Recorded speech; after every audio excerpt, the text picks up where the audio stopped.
Ça fait 5 ans que j'ai des camarades qui sont en prison. Pour 7 ans.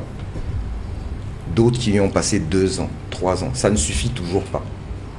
Alors, j'entendais dire le week-end dernier et toute la semaine, pourquoi Paris? Ok, très bien. Comme là-bas, ce ne sont pas des Camerounais, bien qu'ils fassent vivre leur famille ici, ils soulagent l'État qui est incapable de s'occuper des Camerounais. Les Camerounais de l'extérieur aident l'État du Cameroun à s'occuper des Camerounais. Donc, les soulagent de leurs tâches régaliennes. Mais, dites-moi, comment se fait-il que lorsque quelqu'un revient seulement de voyage, qu'il vient rencontrer les cadres de son parti, on est déjà peur. Alors, le jour où nous allons louer l'esplanade de je ne sais trop quel endroit, puis s'ils nous ont même en voyage, pour moi pensant nous décourager, mais qu'ils nous envoient même à aider à ce sera plein. Comment ils vont faire? Comment ils vont faire? Nous ne sommes pas encore en période de campagne électorale. Nous en sommes déjà à cette situation. Je rappelle qu'elle est récurrente. Ce même Maurice Kamto, auteur, poète, venait pour la dédicace d'un livre. C'était pas loin d'ici. Qu'il a été bloqué de la même manière qu'on l'a reconduit. Alors il y a des bantoustans à l'intérieur du Cameroun. Vous vous étonnez que quand on va aller faire un meeting dans certaines régions du pays, les populations copient l'État en disant « vous, pas ici ». Et ça n'arrive qu'avec un seul parti. Et après on nous dira « vous vous plaignez trop, vous êtes… » Mais de grâce, un peu de pudeur. Quel est le parti au Cameroun qui subit ce que nous subissons depuis 7 ans ou 8 ans? Aucun. Aucun. On a eu des morts. On a eu des blessés. On a des gens qui sont encore en prison aujourd'hui. Mais qu'est-ce que vous voulez que je vous dise? Le constat est là, patent. Mes compatriotes voient que c'est une fin de règne chaotique. Chaotique. Chaotique. Parce que j'aurais été à la place de certaines autorités, notamment celles qui ont pris sur elles de rendre public ce qui était encore confidentiel.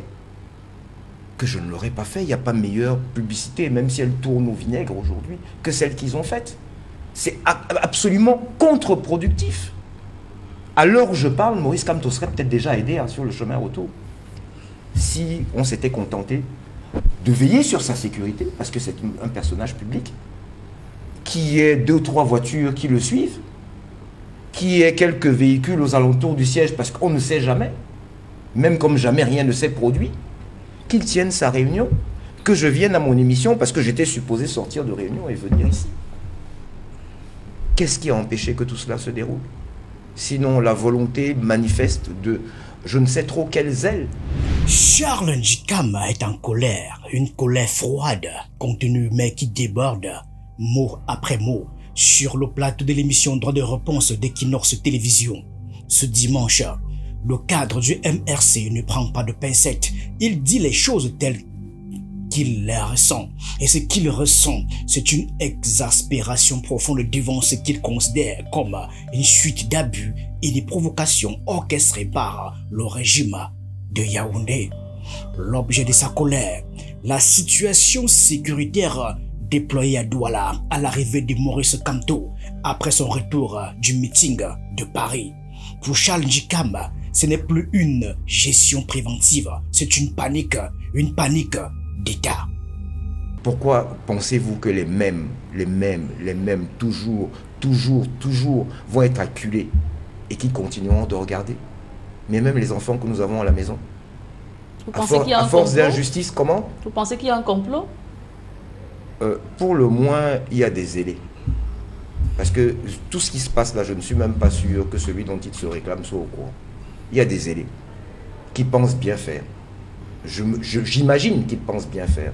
Mais je veux dire, quand on sort de l'ENAM, on est supposé avoir une tête bien faite et avec un certain nombre, un minimum de, comment dirais-je, d'intelligence. À quoi a servi tout cela? À embêter les Camerounais? Parce qu'au-delà du MRC, on a embêté les populations de Douala aujourd'hui. Hein? Il y a probablement des malades qui n'ont pas pu se rendre à l'hôpital. Il y a des gens qui n'ont pas pu voyager. L'économie, c'est beaucoup dans un pays pauvre, très endetté, où il y a déjà des fériés. On en rajoute encore un. Vous avez remarqué que depuis quelques années, il n'y a plus de samedi, il n'y a plus de dimanche. Plus personne ne se repose au Cameroun. Ceux qui ont des boutiques vont les ouvrir, puisque les 7 jours de la semaine ne suffisent pas. On leur en enlève encore un aujourd'hui. Je ne parle pas que des mototaximans. Je parle de toutes les autres activités connexes. Parce que quand on stoppe les mototaximans, toutes ces populations qui les utilisent, à défaut de bus, parce que même ça, ils ont trouvé, il n'y en a plus. Oui, ils prennent quel autre moyen de locomotion ces gens ont trouvé pour les populations? J'ai entendu dans un discours qu'on avait créé 500 000 emplois. C'est ça les emplois? Les mototaxis? Bon, alors qu'on les laisse au moins faire, puisque à défaut de ça, paraît-il qu'ils vont devenir des agresseurs. Mais, non, c'était vraiment, je ne sais quel mot utiliser pour décrire tout cela. J'ose espérer que, d'abord, monsieur le gouverneur va se ressaisir. J'ose espérer que les uns et les autres vont revenir à de meilleurs sentiments et qu'on va aller à une compétition où le meilleur gagnera. Mais qu'on laisse chacun pouvoir déployer ses moyens, les moyens légaux. Parce que cela n'arrive qu'au MRC et aux partis d'opposition. Ça ne leur arrive qu'à eux. Nous avons une singularité, c'est que, bon, ils ont décidé de faire de nous la vedette, peut-être parce que nous étions officiellement, selon leurs chiffres, deuxième des précédentes élections. Mais écoutez, c'est un autre corps défendant. C'est un autre corps défendant. Mais manifestement, la peur s'installe. Ce sont les signes de la peur. Il n'y a rien d'autre. Mais d'une peur panique. Moi, je pense que nous sommes plusieurs sur ce plateau, peut-être vous êtes un peu plus jeunes, qui avons perdu nos parents. Mais la vie a continué. Nous élevons nos enfants. Mais je vois des gens qui ont 90 ans, qui ont peur de 90 ans, 70 ans, 80 ans, qui ont peur de perdre quelqu'un qui a 94 ans et qui a le droit de se reposer. Quel égoïsme. Ils ne pensent même pas à la famille de ce monsieur. C'est la panique. Parce qu'ils ont travaillé jusqu'à 90 ans, ils ont le sentiment qu'ils doivent encore travailler 90 ans, même s'ils n'ont rien fait. Mais ils ne veulent pas partir. Cette colère n'est pas seulement politique, elle est d'abord existentielle. Charles Njikam dit ne plus comprendre son propre pays. À ses yeux, le Cameroun est devenu une anomalie démocratique, un théâtre de l'absurde où l'opposition est surveillée comme une organisation clandestine et où les réunions politiques deviennent des opérations de maintien de l'ordre. Et ce qui le dépasse, c'est que, selon lui, c'est le pouvoir lui-même qui fabrique l'angoisse, ce qu'il appelle, je cite, le ghost town de Douala. La ville morte ne sera pas le fruit d'un appel à la résistance du MRC, mais bien d'un climat d'intimidation imposé d'en haut. Une ville vidée, sécurisée, comme si la venue d'un opposant constituait une menace existentielle. Ce contraste nourrit sa frustration. Pourquoi un petit parti qui ne gouverne aucune mairie ne détient aucun député provoque-t-il autant de fébrilité au sommet de l'État? Charles Njikam renverse la logique. Selon lui, ce n'est pas le MRC qui accèle le pouvoir, c'est le pouvoir qui semble obsédé par le MRC. On l'écoute. J'ai remarqué un climat et une ambiance, y compris avec les forces de maintien de l'ordre qui étaient présentes, des officiers de haut rang avec lesquels nous nous sommes entretenus de manière on ne peut plus citoyenne. Donc je n'arrive toujours pas à comprendre qu'on n'arrive pas à encadrer ce qu'on a soi-même provoqué. Parce qu'en l'occurrence, là, ce sont eux qui ont provoqué ce qui se passe aujourd'hui. Ce sont eux qui obligent les habitants de Douala. Moi qui suis chrétien catholique, c'est une fête aujourd'hui pour laquelle il y a des gens qui voulaient aller à l'église qui n'ont pas pu sortir. J'ai vu des dames à qui on empêchait de traverser la route pour aller au marché. Donc je ne comprends toujours pas. Je ne comprends toujours pas. Le Cameroun reste une curiosité et cette manière de manager, je vous dis, honnêtement, me dépasse. Mais donc, nous espérons que monsieur le gouverneur reviendra de meilleurs sentiments, qu'il nous laissera tenir notre réunion, parce que c'est une réunion interne, comme on en tient à Oudja, comme on va pouvoir en tenir à Bafoussam. Donc, c'est les cadres qui devaient recevoir, personne d'autre. Et c'était une communication interne. Ce sont eux qui, quand ils savent infiltrer, j'ose espérer qu'ils le font ailleurs. C'est eux qui ont créé le Ghost Town d'aujourd'hui. Ce sont eux qui l'ont créé. Malgré nous, nous sommes au devant de la scène depuis 7 ans. Bientôt 8. Je vois un parti État depuis 43 ans, je ne compte pas leurs aînés, qui se comporte comme un parti d'opposition, qui passe son temps à écouter les discours d'un leader politique d'un parti d'opposition et les commenter. Je vois des ministres qui passent tout un après-midi devant la télévision pour écouter le discours d'un leader de parti d'opposition et aller le commenter sur les réseaux sociaux.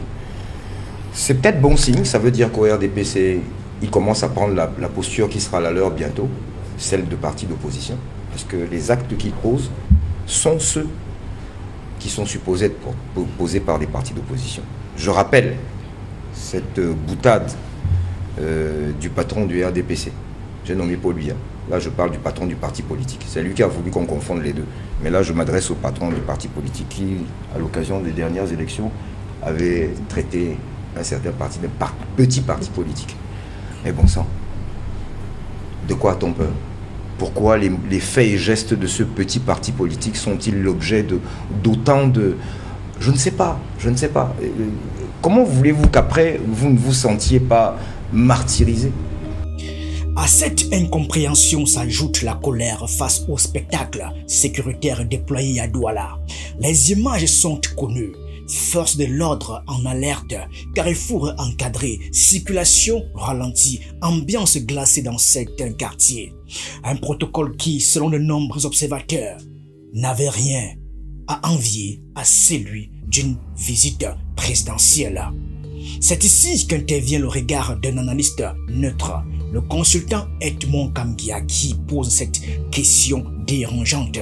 Et si, malgré lui, Maurice Kamto était traité comme un chef d'État?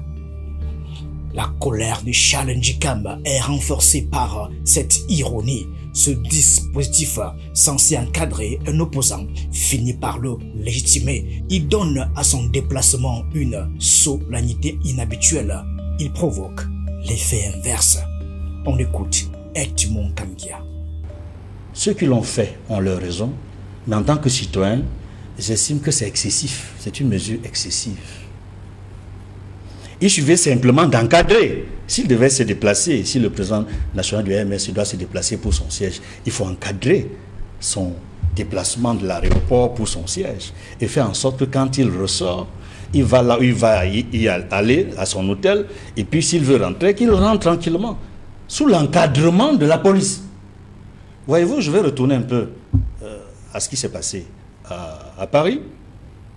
D'après les chiffres officiels de la police française, à ce meeting, il y avait au moins 78 000 personnes. Il n'y a pas eu de casse. Tout s'est passé normalement. Personne ne s'est plaint. Pourquoi au Cameroun, la police ne peut pas encadrer le déplacement d'un leader politique? C'est la question que je pose. Avant de chuter, je vais faire ce constat également. Nous avons eu le sentiment, après les tours que j'ai pu faire ce matin, en relation avec cet événement, que la ville de Douala est partiellement dans une situation de ville morte. Une ville morte de facto, qui est la conséquence de la décision de la préfectorale. Je dis bien, c'est maladroit et ce n'était pas nécessaire. Je voudrais également dire que cette ville morte est préjudiciable, même si c'est un dimanche. Il y a des activités qui se font le dimanche, notamment ceux qui se déplacent dans le transport urbain comme interurbain. Des gens voyagent, mais des gens qui voyagent ne peuvent plus voyager, ou alors certains ont raté leur voyage, que ce soit par les bus, que ce soit par avion, à cause de cette décision. Je voudrais également dire autre chose. C'est que nous avons finalement le sentiment dans ce pays que non seulement on se proclame l'état de droit, mais on prend des mesures qui n'ont rien à voir avec l'état de droit. Je voudrais terminer pour dire, c'est peut-être une ironie, que j'ai le sentiment que Douala est devenu, depuis ce matin, comme Yaoundé, lorsque le chef de l'État se déplace, soit pour son village, soit lorsqu'il veut prendre l'avion pour aller à l'étranger. Donc c'est comme si c'est un chef d'État. La ville de Douala ressemble à une ville en situation de déplacement ou d'arrivée d'un chef d'État. Je ne sais pas si c'est ça le message que ceux qui ont décidé voulaient faire passer à la population. Mais cette tension n'est pas sortie de nulle part. Elle trouve sa source dans un vide au sommet de l'État, un vide que Charles Ndjikam ne contourne pas. Paul Biya, plus de 90 ans, règne sans partage depuis 4 longues décennies. mais il n'a jamais désigné de successeur. Cette absence de lisibilité alimente la peur, l'hésitation, la crispation. Et c'est là que la colère devient analyse politique. Pour Charles Ndjikam, si Paul Biya avait désigné un dauphin, s'il avait préparé une transition, l'État n'aurait aucune raison de paniquer devant un leader de l'opposition. Il n'y aurait pas cette fébrilité dès qu'il met un pied sur le sol camerounais. Selon lui, la peur du MRC n'est pas une peur rationnelle, c'est une peur du vide. Un vide que le régime tente de combler par le contrôle, l'intimidation, la présence policière. On écoute Charles Ndjikam. Vous vous doutez bien que le président national du RDPC, s'il avait pu, il aurait désigné un dauphin. S'il avait pu. S'il avait pu. Ils l'ont tous déçu. Ils l'ont tous déçu. Même l'honorable. Je dis qu'ils l'ont tous déçu. Elle va faire comment pour traverser? Elle est à l'OJRDPC où elle est là. À son âge, elle est encore jeune. Elle est encore jeune. Puisque tous ceux qui sont aux commandes ont 80 ans, 90 ans. Elle a 20 ans, 25 ans de moins que c'est leur fille. Elle va travailler quand leurs propres enfants à eux. Bon, oui, c'est vrai, de mettre préfet ailleurs, mais sinon les autres enfants, les autres, ils sont au quartier. À 70 ans, où il y a des personnes encore jeunes. Comment vous voyez qu'ils n'arrivent pas eux-mêmes à trouver une alternative? Donc ils sont coincés, tout en sachant que même si c'est la nature, elle les rattrapera. Mais qu'ils laissent les choses dans de bonnes conditions. Dans de bonnes conditions. On ne meurt pas d'être à l'opposition. Regardez comment je suis, je me porte bien. À part ceux qui se reprochent quelque chose, on ne meurt pas dans l'opposition. C'est la peur panique, tout simplement.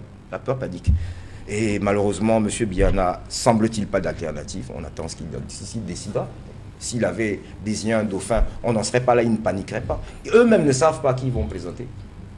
Enfin, il y a cette colère qui déstabilise, y compris ceux qui la reçoivent. Face à Charles Ndjikam, la militante du RDPC, Marlise Douala Bell, se trouve confrontée à une accusation à peine voilée. Et si au fond, le MRC était devenu le centre de gravité de la vie politique nationale? Et si, à chaque mouvement de Maurice Kamto, l'appareil du pouvoir se mettait en ordre de bataille comme s'il fallait à tout prix contenir une menace invisible? La question est posée brutalement. Est-ce que quand le MRC tousse, le RDPC éternue? Ce n'est pas une provocation. C'est un constat politique que pose Charles Ndjikam. L'hyper-réactivité du pouvoir révèle un malaise plus profond, une difficulté à accepter la montée d'une alternative, aussi fragile soit-elle. Écoutons la réaction de Marlise Douala Bell, visiblement mise en difficulté. Marlise Bell, est-ce exagéré de dire désormais que lorsque le MRC et son leader, tous, l'administration et le gratin politique RDPC éternuent? Vous les avez vus éternuer? Moi, je ne les ai pas vus éternuer. Et puis, relativisons aussi un peu. La victimisation est un procédé qui a des limites. Pourquoi? Parce qu'à force de vouloir passer pour une victime, vous finissez par intéresser les autres et ils vont regarder de plus près pour se rendre compte que les premiers agressifs, même dans les réseaux sociaux, allez dans les réseaux sociaux, voyez ce que les sympathisants du MRC écrivent là-dedans. Ils sont très agressifs. Je dis bien très agressifs. Bon, maintenant, nous sommes dans une grosse compétition. L'objectif de chaque parti politique, c'est bien d'accéder au pouvoir ou de conserver le pouvoir, mais surtout d'implémenter sa vision pour le bien-être et la prospérité des Camerounais. Ici, il y a une chose à laquelle nous sommes tous d'accord en tant qu'acteurs politiques, c'est ça. Maintenant, quels sont les chemins que nous empruntons? Quels sont les schémas qui nous paraissent viables? À regarder de près, moi j'ai vu le meeting de Paris, hein. J'ai trouvé que c'était un meeting qui était couru. Vraiment, ils ont fait le plein d'œufs. Mais maintenant, est-ce que ces gens qui étaient là, sont plus nombreux que ceux qui sont restés chez eux et qui ne sont pas sortis. Vous pensez que c'est tout ça la diaspora camerounaise en France, en Allemagne, en Belgique, aux États-Unis, au Canada? Vous pensez vraiment que ce soit tout? Non. Il y a des gens qui ont de la sympathie pour le MRC et qui ont tenu à le faire savoir au président du MRC. Ils sont sortis de chez eux, ils ont acheté des billets d'avion, ils ont acheté des billets de train, etc. C'est des militants, des gens convaincus qu'ils sont dans le bon créneau. Mais ne nous faites pas croire que c'est toute la France qui est sortie. Je parle de la France, la diaspora française, la diaspora camerounaise en France, ni en Suisse, ni en Belgique. Donc relativisons. Il aurait fallu les changer. Voilà. Voilà. Oui. Non, mais je dis. Que la capacité mais je dis tout de même que il faut relativiser. Maintenant, il y a eu une décision qui a été prise. Cette décision a paralysé une partie de la ville. Qu'est-ce qui a motivé cette disposition? Qu'est-ce qui est parvenu? Parce que c'est bel et bien un parti politique, mais n'oubliez pas qu'à côté de ce parti politique œuvrent des activistes qui, eux, n'ont pas la même logique que les acteurs politiques du MRC, ou n'utilisent pas les mêmes outils ou les mêmes instruments du MRC. Vous pensez que ces gens-là dorment? Vous pensez qu'ils ne pensent à rien, qu'ils ne veulent rien faire, qu'ils n'ont aucun plan qui ressemble à leur façon à eux d'intervenir sur le champ politique? S'ils sont identifiés, qu'on les neutralise. Voilà, non, c'est pour te dire que toi et moi, toi en tant que militant du MRC, tu n'as probablement pas toute l'information. Moi, encore moins. Donc, si c'est pour préserver quelque chose que cette décision a été prise, les gens qui n'ont pas pu aller à l'hôpital, et j'en doute, parce qu'en général, quand il y a ces barrages et qu'on explique une situation, ces policiers ou ces gendarmes sont des êtres humains et ils comprennent et apportent la solution idoine pour que les choses soient faites. Mais si c'est parce qu'on voulait acheter une banane au marché, traverser le marché pour aller... Si ce qu'on préservait était plus important, alors on peut très bien comprendre qu'aujourd'hui, qu'on fasse une halte. Mais pas parce qu'il s'agit du président de la République. Parce que quand c'est le président de la République, lui, il va où il veut. Mais l'autre ne peut pas aller là où il veut. C'est ça toute la différence. Donc ta comparaison, je trouve un peu forcée, quoi. Il est en colère, Charles Njika, et son visage tendu sur le plateau de droit de réponse est devenu viral, précisément parce qu'il ne joue pas. Sa voix tremble, son regard ne fuit pas. Il dit ce que beaucoup murmurent. Il y a un problème avec l'espace politique camerounais et la façon dont l'État a encadré l'arrivée de Maurice Kamto à Douala ne fait qu'amplifier cette impression d'un pays à fleur de peau. Mais derrière cette colère, cette sortie, il y a plus qu'une émotion partisane. Il y a un signal d'alarme institutionnelle. Une faille que personne ne veut nommer, mais que tout le monde ressent. L'instabilité politique latente d'un pays qui approche une élection majeure sans filet de sécurité démocratique. En refusant de voir l'opposition comme une interlocutrice, le pouvoir a fini par en faire une entité suspecte. À chaque fois que Maurice Kamto se déplace, le climat devient anxiogène. L'administration multiplie les arrêtés, les forces de maintien de l'ordre quadrillent la ville. Et l'appareil médiatique officiel relance le discours de la paix à préserver. Mais cette paix, justement, est-elle réelle ou simplement imposée par la peur? Lorsqu'un leader politique ne peut cycler librement que sous surveillance, ce n'est pas seulement lui que l'on bride. C'est l'idée même du pluralisme que l'on relègue au rang de menace. Et le paradoxe est là. Plus on tente de marginaliser Maurice Kamto, plus on centralise son importance dans l'espace public. À force de le contenir, le régime l'élève au rang de danger national. et donc involontairement à celui d'alternatives crédibles. Il ne faut pas confondre force électorale et force symbolique. Le MRC n'a pas d'élus nationaux, mais il a un poids, celui de l'incarnation du refus dans une société qui se sent orpheline d'espoir. Le plus inquiétant pour le régime n'est pas ce que Kamto propose, mais le simple fait qu'il attire encore sans ressources institutionnelles, sans présence administrative, sans favoritisme. C'est cette légitimité informelle, sociale, presque morale qui défie les mécanismes du pouvoir. Et à l'approche de la présidentielle de 2025, c'est cela qui dérange, non pas la candidature elle-même, mais le réveil possible d'un électorat imprévisible. Un électorat jeune, urbain, mobile, un électorat frustré mais silencieux pour l'instant. Le dispositif déployé à Douala ne répond pas à une menace réelle, il répond à une angoisse institutionnelle. Et cette angoisse, elle est ancienne. Elle s'est accentuée depuis 2018. Elle s'est renforcée avec la pandémie, puis avec les tensions dans les régions dites anglophones. Elle explose aujourd'hui alors qu'une présidentielle se profile sans candidat désigné du parti au pouvoir.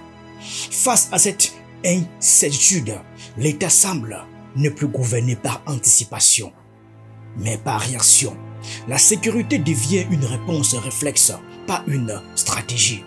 Mais à force de militariser la politique, on finit par politiser la sécurité. Et le citoyen, lui, se retrouve coincé entre deux peurs, celle de parler et celle de se taire. Paul Biya, quant à lui, ne parle pas, ou très peu.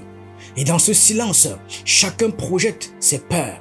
Est-il candidat? Va-t-il passer la main? À qui? Sur quels critères? Avec quelle légitimité? Le problème du Cameroun aujourd'hui n'est pas seulement la longévité du président Paul Biya, c'est l'absence de scénario alternatif, car sans parole présidentielle sur l'avenir, tout prend une dimension dramatique. Même une simple arrivée à l'aéroport de Douala devient un test de solidité du régime. Dans ce contexte, la colère de Charles Ndjikama prend un autre sens.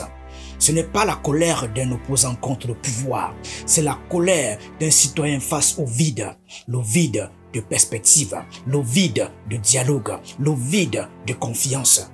La présidentielle 2025 devrait être un moment de clarté. Elle s'annonce plutôt comme un moment de confusion. Non pas parce que les partis sont divisés, mais parce que le pays n'a pas appris à penser la succession. Depuis 43 ans, le Cameroun est dirigé par un homme. Et tant que cet homme n'a pas désigné un successeur, alors chaque figure émergente semblera suspecte. Chaque mouvement alternatif, subversif. Chaque colère insurrectionnelle. La colère de Charles Ndjikama n'est pas un orage passager. C'est une fissure dans la façade bien gardée d'un régime à bout de souffle. Elle est le symptôme d'un système qui réagit aux ombres, faute de pouvoir affronter la lumière. Elle dit qu'en 2025, la question ne sera pas seulement qui va gagner, mais surtout quelles conditions permettront encore de croire à une élection. Et tant que la sécurité primera sur la liberté, tant que l'administration répondra par la peur aux questions de légitimité, alors chaque meeting, chaque voyage, chaque discours d'un opposant ressemblera à une guerre. Mais une démocratie qui redoute ses opposants, c'est une démocratie qui se méfie de son propre peuple. Et c'est cela, peut-être, le vrai sujet. Merci à tous.